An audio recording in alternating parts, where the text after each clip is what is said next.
El 22 de marzo de 1990 fue publicada en el Informador Económico una carta dirigida a Jorge Eliezer Orozco titulada Solidaridad Gremial, en la que Ernesto Acero Cadena le decía a su colega: y uno se cuestiona, ¿es posible callar? ¿Es sensato encogerse de hombros y hacer mutis por el foro en actitud de cobarde, cómplice y encubridora? O lo que es peor, ¿es posible contemporizar y cohonestar tanta podredumbre?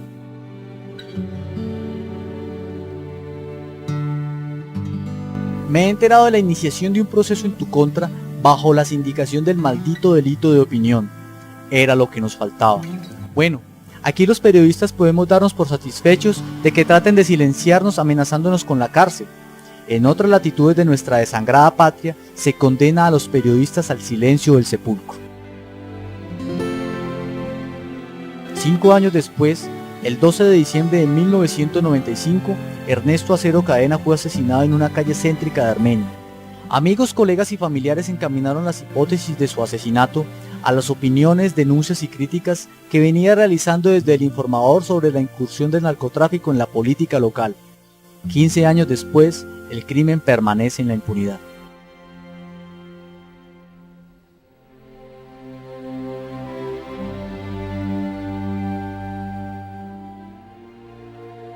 La pluma de acero. Una persona absolutamente excepcional, llena de muchísima alegría, de muchísima energía.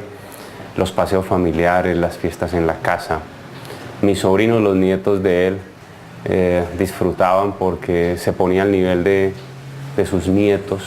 Jugaba fútbol, bailaba, su música española siempre le acompañó.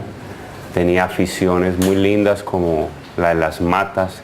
En mi casa llegamos a tener más de 50 matas dentro de la vivienda.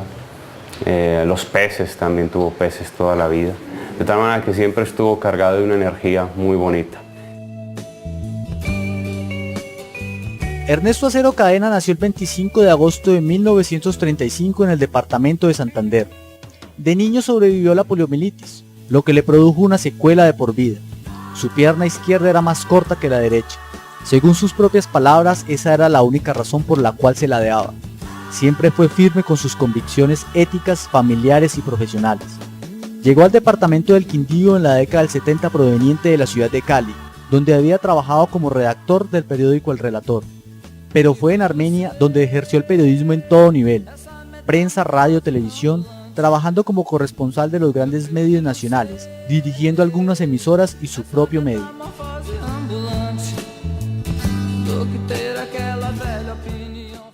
Un respeto heredado porque nos hablaba francamente y fuerte cuando había que hacerlo, y porque sabíamos que no encontramos nunca una contradicción. Si nos decía, usted no puede salir, pues no se salía.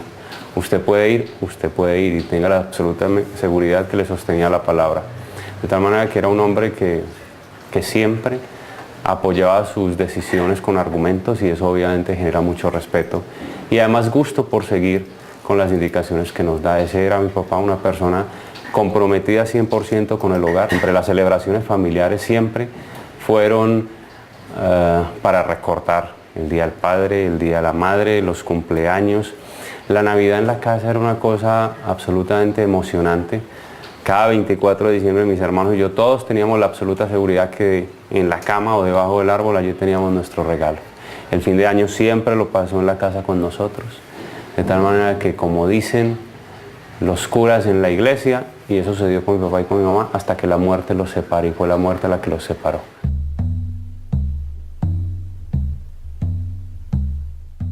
En el Quindío consolidó una familia con doña Marta Martínez, una gran estirpe de 13 hijos que con su trabajo periodístico logró sacar adelante. Pese a que su temperamento recio, su verticalidad y su ética infranqueable los llevaron a dejar varios medios cuando intentaron coartar sus opiniones. Por ello, ideó la manera de trabajar sin presiones de ningún tipo y creó QAP Editores, una empresa de carácter independiente desde la cual lideró diversos proyectos de índole periodístico y editorial. Desde la agencia quindiana de prensa, innovó con el directorio institucional Quién es quién en el Quindío y el Informador Económico, un semanario en forma de plegable que por su diseño, columnistas, equipo consultor y distribución gratuita, Se consolidó como uno de los medios de mayor consulta en el departamento desde que vio la luz en marzo de 1988.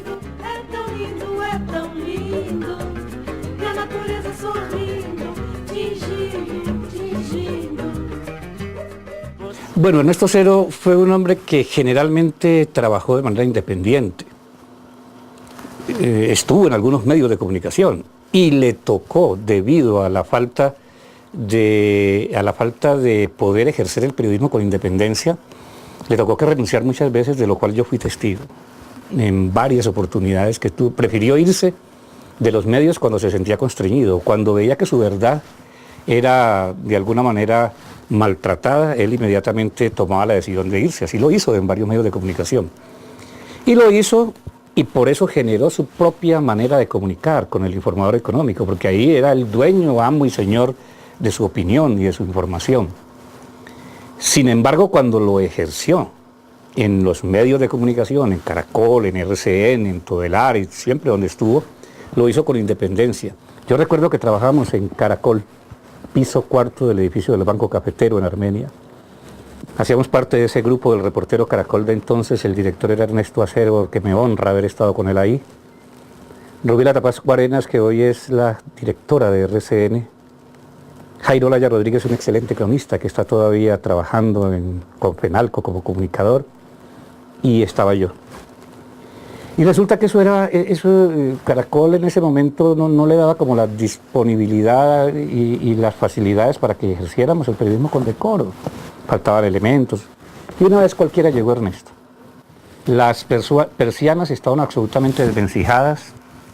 Las grabadoras eran unas grabadoras del siglo XVIII, muy malas condiciones.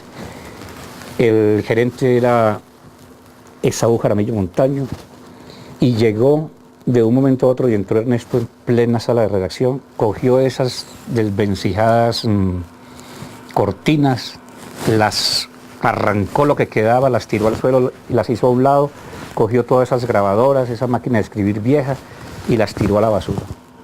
Y le dijo a Esaú Jaramillo que no acató más sino sorprenderse y le dio como una socarrona sonrisa al ver, pero la actitud de Ernesto no era tomando el pelo, era con energía y rechazando la falta de buen ambiente de trabajo.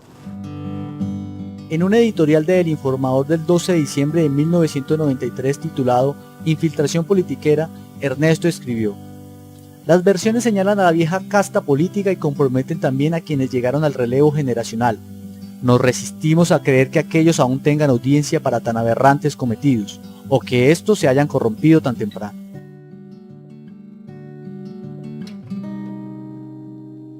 Ernesto Acero Cadena fue un amigo del alma.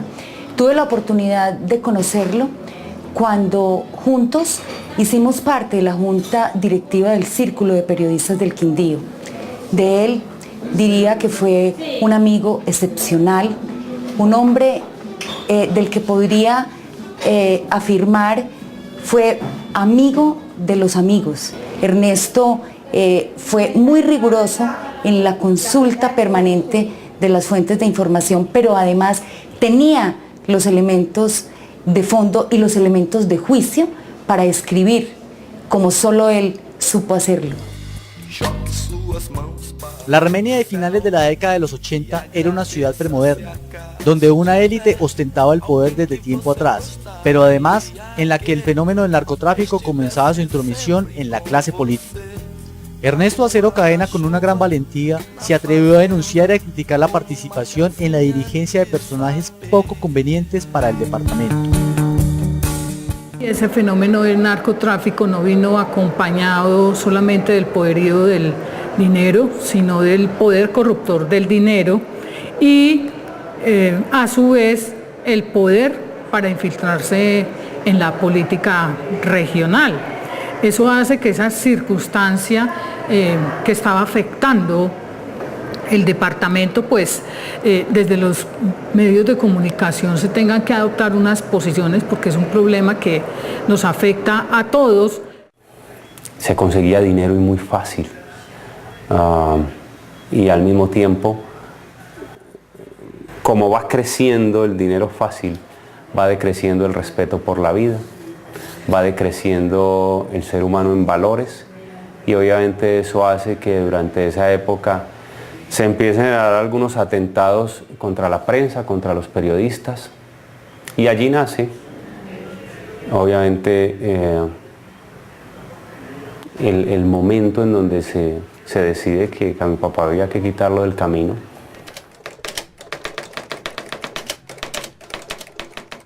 En otro editorial escribió: las corporaciones públicas se convirtieron, también entre nosotros, en verdaderas cuevas de Rolando, donde medraban politiqueros venidos a más gracias a la lambonería, incondicionalidad, manumisión e idiocia útil de sargentones emergentes, carentes de personalidad y valores propios para representar al engañado elector.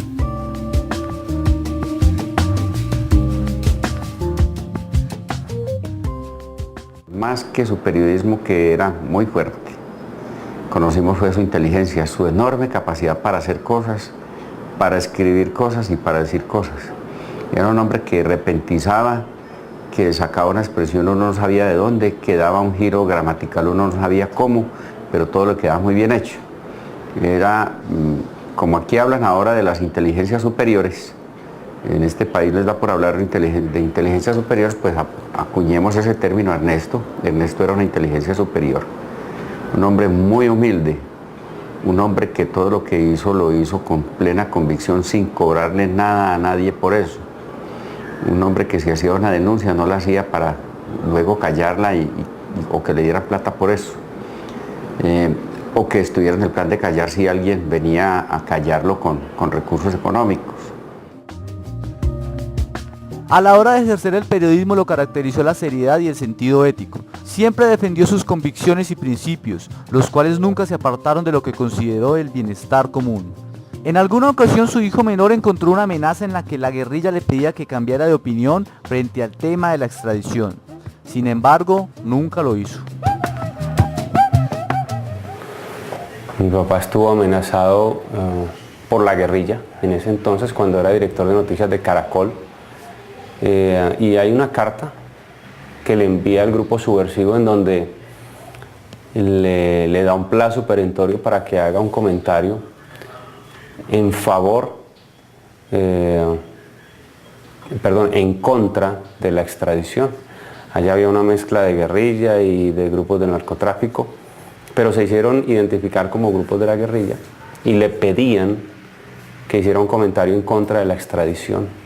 Y le daban un determinado tiempo para que lo hiciera y que de lo contrario, pues su vida estaría en peligro. Nunca hizo el comentario en contra de la extradición. Por el contrario, siempre estuvo de acuerdo de esto. Y obviamente hubo que tener un esquema de seguridad durante un tiempo, mientras la cosa se calmaba un poco. Y se quedó defendiendo la lucha de ese entonces él prácticamente solo. Lo cual pues no es condenable. Uno no le va a pedir a otro periodista que salga a decir cosas similares en su medio de comunicación cuando siente que puede estar afectada su vida o la de sus familiares. La mañana del martes 12 de diciembre de 1995,